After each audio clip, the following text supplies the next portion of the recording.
경매 물건을 보다 보면 이런 경우가 있습니다. 임차인이 있습니다. 임대차 계약서도 있습니다. 전입신고도 되어 있고 확정일자도 있는 경우가 있습니다.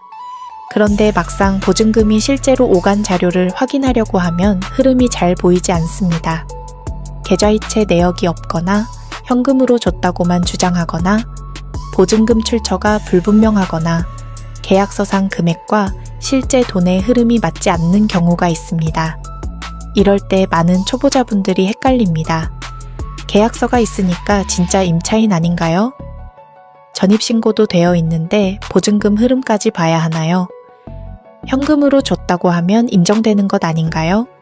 하지만 부동산 경매에서는 이렇게 단순하게 보면 위험합니다. 오늘 영상에서는 보증금 흐름이 끊기면 왜 의심해야 하는지, 그리고 임차인을 판단할 때 돈의 흐름을 어떻게 봐야 하는지 차분하게 정리해 보겠습니다. 오늘 꼭 기억하실 문장은 이것입니다. 임대차 계약서보다 중요한 것은 실제 돈의 흐름입니다. 먼저 임대차 계약서만으로 부족한 이유부터 보겠습니다. 임대차 계약서는 중요한 자료입니다. 계약 당사자, 보증금, 월세, 계약 기간, 목적물, 계약일자가 적혀 있기 때문입니다. 하지만 계약서가 있다는 것만으로 실제 임대차가 있었다고 단정할 수는 없습니다. 왜냐하면 계약서는 나중에 작성될 수도 있고 형식적으로 만들어질 수도 있으며 실제 돈이 오가지 않았는데 서류만 존재할 수도 있기 때문입니다.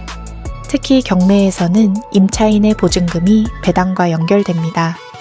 임차인으로 인정되면 보증금을 배당받을 수 있고 경우에 따라 낙찰자가 보증금을 인수해야 할 위험도 생길 수 있습니다. 그래서 경매에서는 계약서의 존재만 보는 것이 아니라 그 계약서 뒤에 실제 돈이 움직였는지를 확인해야 합니다. 두 번째로 보증금 흐름이 왜 중요한지 보겠습니다. 정상적인 임대차라면 보증금이 실제로 지급되는 과정이 있습니다. 임차인이 임대인에게 돈을 지급하고 그 돈이 계좌이체나 금융자료, 영수증, 현금 출금 내역 등으로 어느 정도 설명되어야 합니다. 예를 들어 보증금이 5천만 원이라면 그 돈이 어디에서 나왔는지, 누구에게 갔는지, 언제 지급되었는지를 봐야 합니다. 보증금이 1억 원이라면 더더욱 그렇습니다. 큰 금액일수록 돈의 흐름은 더 중요합니다. 보증금 흐름은 단순한 참고자료가 아닙니다. 그 임대차가 실제로 존재했는지를 보여주는 핵심 증거입니다. 세 번째로 계좌이체 내역을 확인해야 합니다. 가장 명확한 자료는 계좌이체 내역입니다. 임차인 명의 계좌에서 임대인 명의 계좌로 보증금이 이체되었다면 일단 돈의 흐름을 설명하기가 쉽습니다. 물론 계좌이체 내역이 있다고 해서 무조건 진정한 임차인이라고 단정할 수는 없습니다. 하지만 적어도 보증금이 실제로 움직였는지 확인할 수 있는 중요한 자료가 됩니다. 이때는 단순히 이체 내역이 있는지만 볼 것이 아니라 날짜, 금액, 보내는 사람, 받는 사람, 입금 메모, 계약일자와의 관계를 함께 봐야 합니다. 계약일자보다 훨씬 늦게 돈이 들어갔는지, 계약서상 보증금과 이체 금액이 일치하는지, 여러 번 나누어 지급되었다면 그 합계가 맞는지, 돈을 받은 사람이 실제 임대인인지 이런 부분을 확인해야 합니다. 네 번째로 현금 지급 주장은 특히 조심해야 합니다. 실전에서 자주 나오는 주장이 있습니다. 보증금은 현금으로 줬습니다. 물론 현금 지급이 무조건 거짓이라는 뜻은 아닙니다. 실제로 현금으로 일부 또는 전부를 지급하는 경우도 있을 수 있습니다.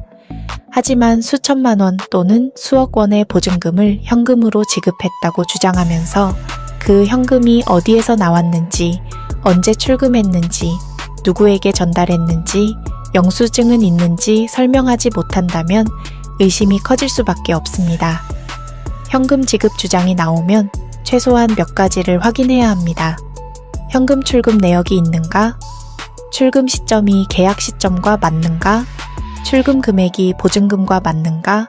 영수증이나 확인서가 있는가? 당시 임차인에게 그 정도 금액을 마련할 경제적 능력이 있었는가? 이런 자료가 서로 맞아떨어져야 합니다. 그냥 현금으로 줬다는 말만으로는 부족합니다. 5번째로 시점, 금액, 상대방을 함께 확인해야 합니다. 보증금 흐름을 볼 때는 3가지를 꼭 봐야 합니다. 첫째, 언제 지급되었는가? 둘째, 얼마가 지급되었는가? 셋째, 누구에게 지급되었는가?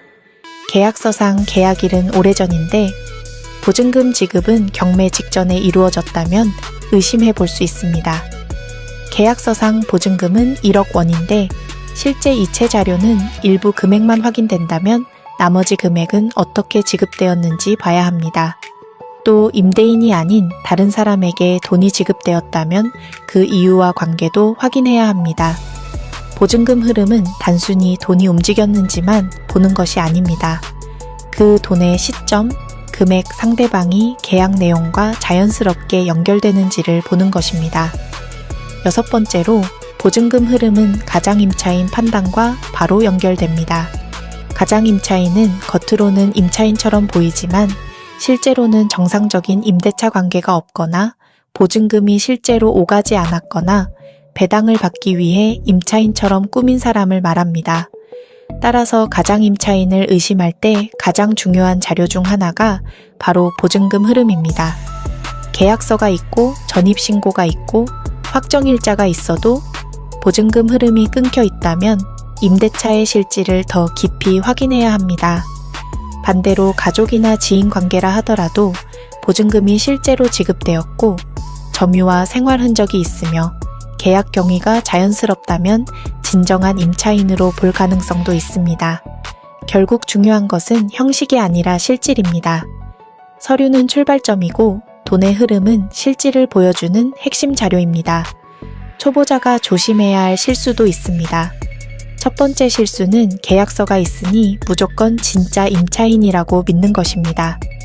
계약서는 중요하지만 그것만으로는 부족합니다. 두 번째 실수는 현금 지급 주장만 듣고 넘어가는 것입니다.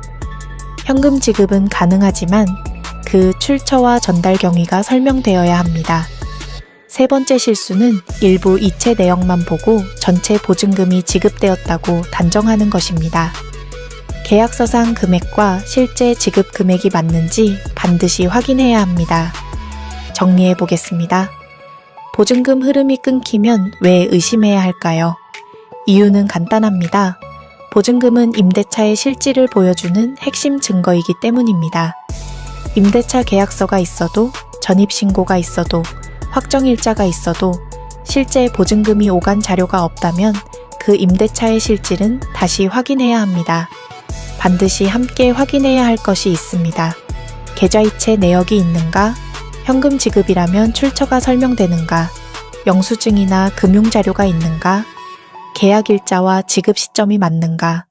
계약서상 보증금과 실제 지급 금액이 일치하는가?